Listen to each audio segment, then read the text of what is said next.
নমস্কার। আমার নতুন ইউটিউব চ্যানেল অমৃত কথাতে আপনাদের সবাইকে স্বাগত জানাচ্ছি।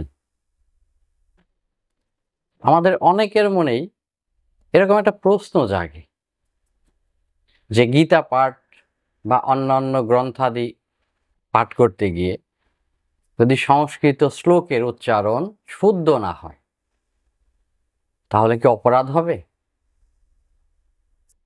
আজকে আমরা এই গুরুত্বপূর্ণ প্রশ্নটির উত্তর জানার চেষ্টা করব। প্রথমে একটা দৃষ্টান্ত নিয়ে আলোচনা করা যায়, যে দৃষ্টান্তটি সম্পর্কে সবারই আমাদের বাস্তব অভিজ্ঞতা আছে। কোনো বাড়িতে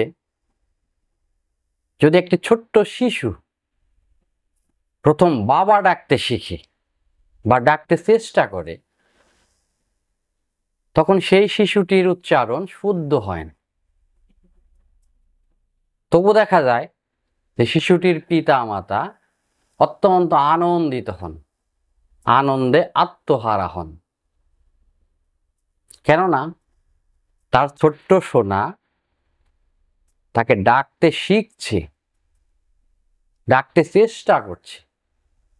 এই আনন্দেই পিতামাতা অত্যন্ত আনন্দিত হন।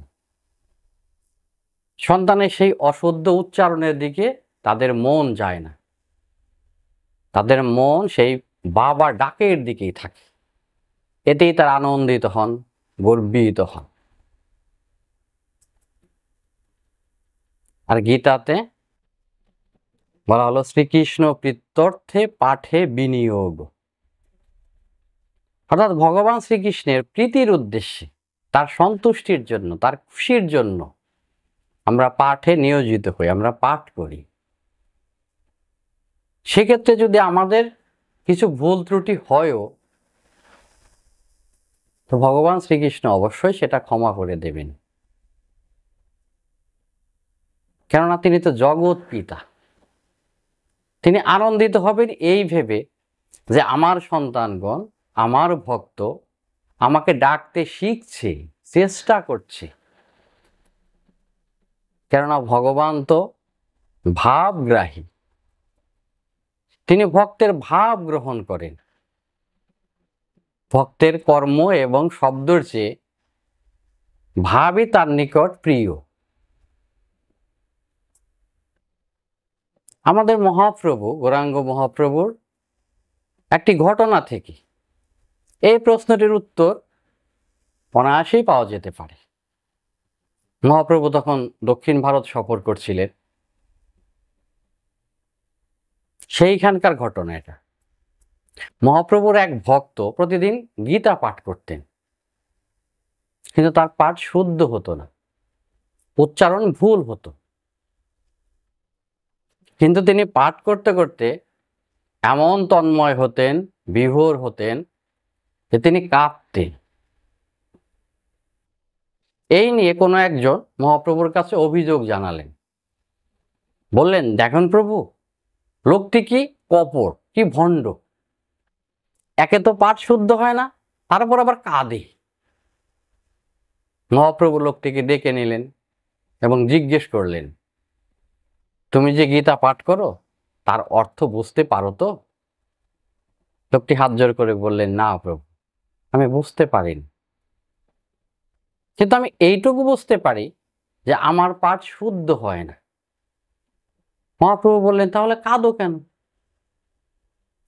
লোকটি তার উত্তরে বললেন, আমি গীতা পাঠ করতে গিয়ে যখন অর্জুন উবাচ এই কথাটি পড়ি, তখন আমার হৃদয়ে আমি দর্শন করি ভগবান শ্রীকৃষ্ণের ভক্ত অর্জুন হাত জোর করে ভগবানের কাছে কি যেন জিজ্ঞেস করছেন, কি যেন জানতে চাইছেন।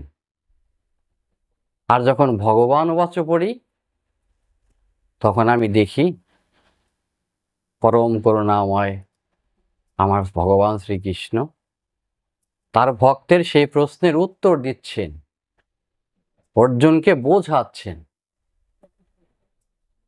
কিন্তু অর্জুন কি প্রশ্ন করেন আর তার উত্তরে ভগবান কি বলেন, এটা আমি বুঝতে পারি না। আমি শুধু ওনাদের দুজনকে দেখেই ভক্ত এবং ভগবানকে দর্শন করেই আনন্দিত হই, এবং সেই আনন্দেই আমার চোখে জল আসে। মহাপ্রভু বললেন, ধন্য তুমি, তোমার গীতা পাঠ সার্থক। এরকম কজন আছেন যে গীতা পাঠকালে ভগবানের রূপ দর্শন হয়? তুমি অবশ্যই গীতা পাঠ করবে, প্রতিদিন পাঠ করবে। ওই যে বললাম, ভগবান আমার ভাবগ্রাহী, তিনি ভক্তের ভাব গ্রহণ করেন। সেই বিদুরের পত্নীর সেই গল্প। কোনো একদিন ভগবান শ্রীকৃষ্ণ বিদুরের গৃহে অতিথি হয়ে গিয়েছিলেন। বিদুর পত্নী এত আনন্দিত হয়েছিলেন, আনন্দে আত্মহারা হয়েছিলেন, যে ভগবান শ্রীকৃষ্ণকে সেবা দিতে গিয়ে তিনি কলার শ্বাসটুকু রেখে খোসা খেতে দিয়েছিলেন।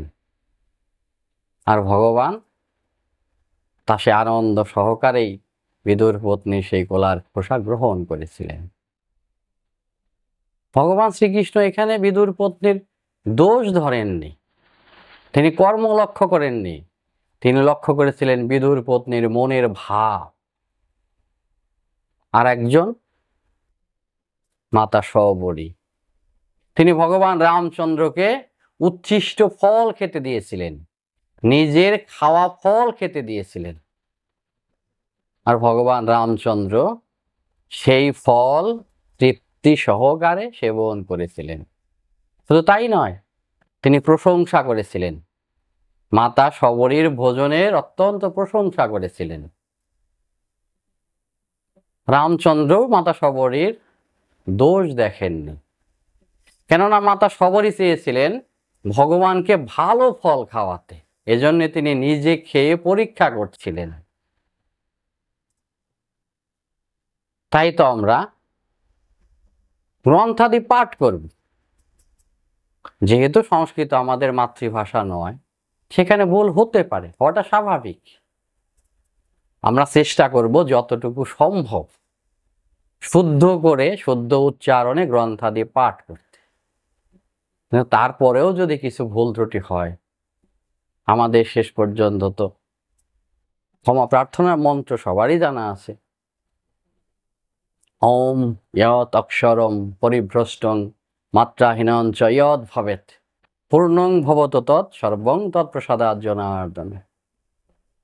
আমরা বাংলায় এভাবেও বলতে পারি, হে পরম করুণাময় গোবিন্দ, আমার অজ্ঞানতাজনিত পাঠের ভুল ত্রুটি সমস্তই তুমি ক্ষমা করো প্রভু।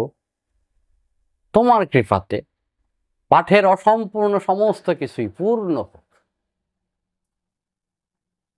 তাই আমরা সবাই আমাদের সনাতন ধর্মের গ্রন্থাদি পাঠ করব। সেইখানকার শিক্ষণীয় উপদেশ, কাহিনী নিজেরা শিখব এবং সমাজের প্রতিটা স্তরে পৌঁছে দেওয়ার জন্য জানানোর চেষ্টা করব। আমরা নিজেরা পাঠ করব, আমাদের সন্তান আদিতে অনুরোধ করব, তাদেরকে উৎসাহ দেব, সবাই যেন গীতা পাঠে ব্রতী হই, আমাদের সনাতন ধর্মের ধর্মগ্রন্থ পাঠে ব্রতী হই। সবাই ভালো থাকবে। ঈশ্বর সবার মঙ্গল করুন। নমস্কার। জয় শ্রীকৃষ্ণ।